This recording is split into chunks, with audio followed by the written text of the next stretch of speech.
Hello my friends, I hope you're doing well today, and welcome back to r/ProRevenge, where a lot of you come to get your daily dose of satisfaction by listening to others getting what they deserve. Guys, in today's episode, there's going to be 3 stories. The first story is about a grandpa sending a sleazy contractor to jail. The second story is how a landscaper deals with a client who won't pay up, and we'll finish up with a shady mechanic story. Guys, I hope you stay for the stories today because they're absolutely incredible, and hit that subscribe button for future revenge stories. This first story is titled, Contractor Procrastinates for Profit, Gets Prison. So this is something that happened to my grandfather.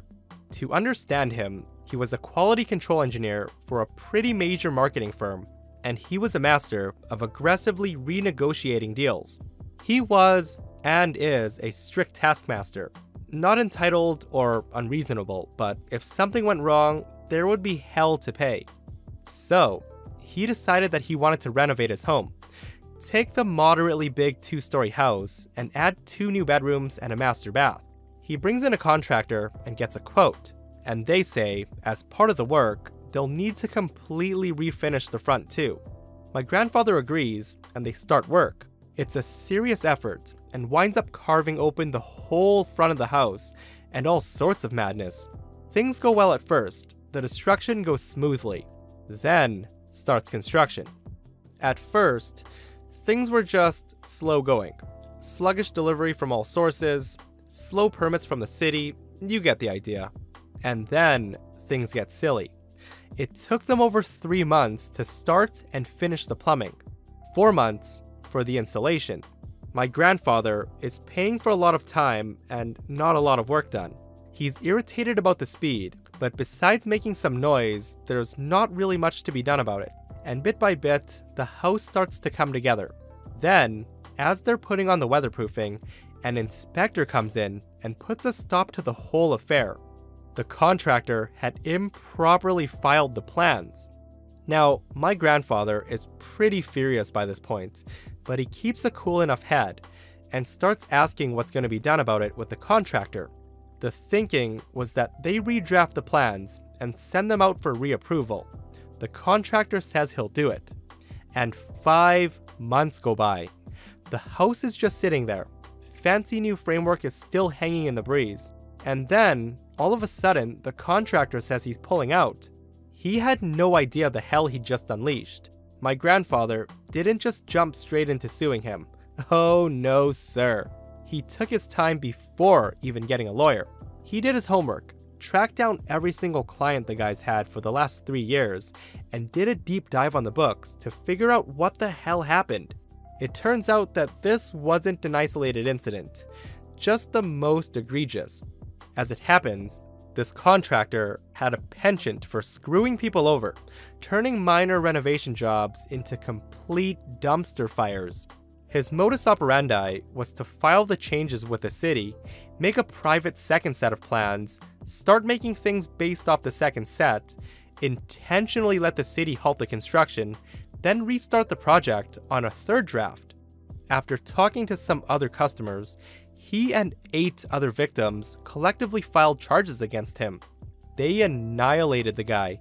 They took every cent he had, liquidated his company, and sent him to something like 15 years in prison for fraud, and got the state to help recoup expenses. 2 months later, a new contracting company blitzed my grandfather's renovations, and he was able to drink in his master suite to toast his revenge. Now this is a good revenge. A lot of people may have just called it a day after the contractor pulled out, but the grandpa wasn't willing to deal with this sleazy contractor's shenanigans. You can only mess with so many people before one person takes a stand. This next story is titled, Don't Want to Pay for the Work Done? Have a Dead Yard. Quick backstory to keep it from being too boring. I had recently lost my job, and like most people at the time, I was having to do odd jobs on Craigslist just to get by. I recruited a friend to help me do the various odd jobs since he was in a similar situation. We pooled our resources and cobbled together enough equipment to do landscaping work. We were both young, like early 20s, and didn't really know when we were getting scammed or fooled. So we got a call from one of our ads to do some landscaping work for a guy who happened to live about a mile away. Awesome. We wouldn't have to spend too much on gas, but we'd have to sacrifice our Labor Day weekend to do the job, since it was a large job. The guy asked us to put in a raised bed that essentially wrapped around his entire house. Imagine a house in a newly built subdivision that has a smallish yard and a few trees. He wanted the bed to be built with landscaping bricks and wanted us to copy a style that his neighbor has done. Cool, no problem. We try to discuss the payment, but he keeps giving us the runaround, and because we were in a desperate situation, we get fooled into doing the work with no agreed upon labor fee. And this was our mistake, and one that we never made again. We were just happy to have some work. We spent 2 full days working our asses off in the middle of summer, not really knowing what we were getting paid.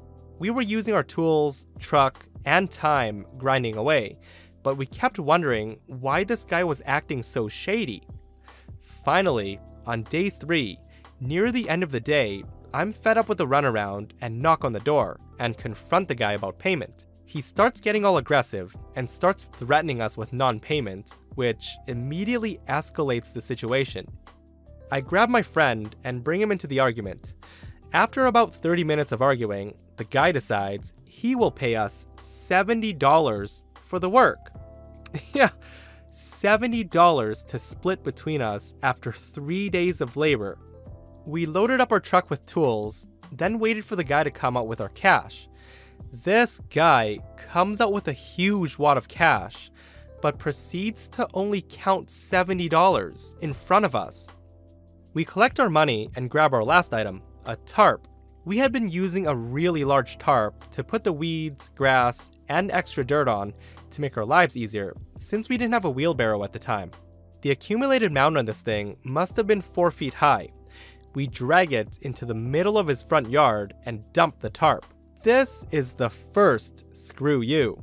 We load up and peel out because, you know, we're angry youngsters. And now for the ProRevenge part. So my friend's mom was a real landscaper.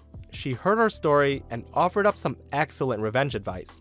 She told us to take the backpack sprayers we had, fill them with a warm saltwater mix, and then ride over and spray his yard. We had planned to do this about 2 months later. When the time came, we executed that plan at night. Around 2 a.m., we parked down at the pool parking lot, walked down to his house, and absolutely bombed this dude's yard. We came back about a month later, and everything was dead or dying. Flowers, grass, small trees, all of it. Guys, I don't know much about landscaping or grass, and do correct me if I'm wrong, but if the ground is salted, there's no chance in recovery, right? Like, you'd have to dig everything up and put down new grass. I've always heard that salting the earth pretty much kills everything, and nothing can ever grow again. This last story's titled, "My car is unsafe to drive, and you can't release it to me? Enjoy your arrest." I'm a chick nursing student. I'm also 30, a military vet, and have always done 90% of the work on my vehicles. The only things I can't do are balance tires, which I don't have the tools for, and some of the large work that requires things like cherry pickers and whatnot. So, like any good vehicle owner whose vehicle has sat for a long period of time without being driven, after getting back from a 6-month mobilization that left my truck sitting in dry storage, I went through and did maintenance. I checked and replaced the fan belts, air filters, spark plugs, oil and fuel filters, did an oil change and radiator flush, checked the battery and connections, checked my brake pads and alignment, swapped out my winter tires for summer tires, cleaned out my truck, and replaced my winter survival gear with summer survival gear. And last but not least, I added injector treatment to my fuel tank, filled my tank, and took my truck to have the tires balanced by a Schwab tire place. Now, because of the other errands I had, and because I just spent 6 months in unpleasant sandy areas in uniform, I dressed up. Heels, dress slacks, silk blouse, well-tailored jacket, and hair up in a bun. Dressed like that, I dropped my truck off, agreed that I needed the tires balanced, and that was it, and was told that it would be about an hour. Awesome. I was about to walk off to my other errands down the block when I noticed through a big glass window The Schwab tire place was already pulling my truck into the bay, so I decided to wait.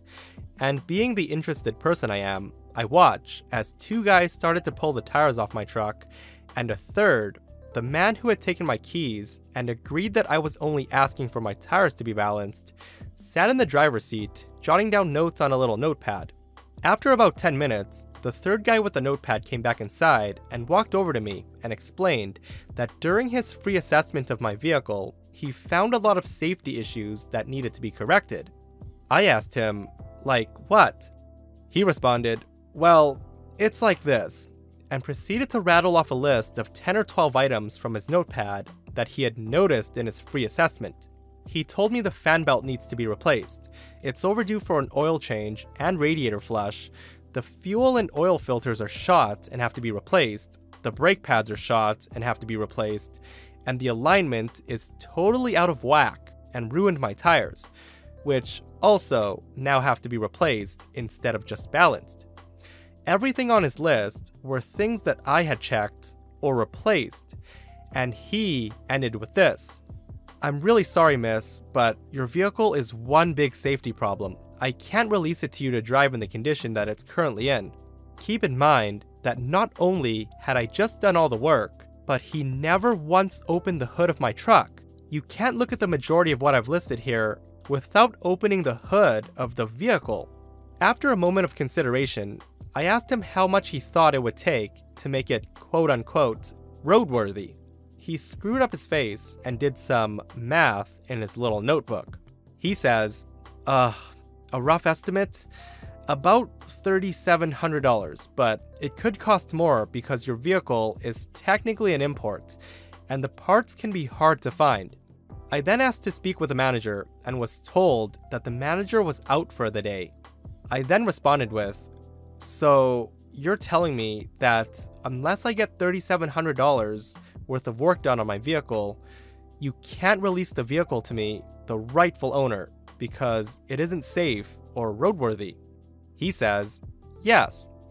He continued on with his babble of apologies and explanations in a sly, fakely apologetic and condescending tone, and asked if there was anyone to give me a ride home. I asked him to give me a couple of minutes. I walked out into the parking lot and got on my phone out of earshot from him or his mechanics, who were still balancing my tires, and promptly got on the phone with the sheriff's department. When I explained everything to the officer, he promised to be out in 15 minutes to help me clear the matter up. I walked back inside and told the mechanic with the sweetest smile that I could conjure that I would have someone here presently to help me with the matter. I also asked him for the list of repairs needed along with his quote, so I could discuss it with my friend who would be arriving shortly. He happily handed me the evidence to his arrest and even signed his name on it for me, so I could, quote, get in contact with him if I needed more than today to consider the repairs and costs. The cherry on top of the whole thing was, the absent manager walked in just in time to see the employee get handcuffed, and I got a free tire balance service because of what the now former employee tried to pull. Some mechanic shops are super sleazy, and it totally sounds like the mechanic was trying to upsell to get a hefty commission. A lot of shops prey on people who look like they have no clue about their vehicles, and it's sad to say, but a lot of the times it's women or the elderly. I don't think they can legally hold your vehicle though and force you to do repairs. The reason I say this is, I have a friend at Honda who worked on a car with balding tires that were unsafe to drive, and the customer refused to replace the tires because, he didn't have any money. So basically what Honda gets you to do is to sign a waiver form that basically said they inspected the tires, deemed it unsafe to drive on, and the customer was the one who refused to change. So yeah, I don't know what kind of shady mechanic shop this is that tried to hold the vehicle from her. I don't think you can legally do that.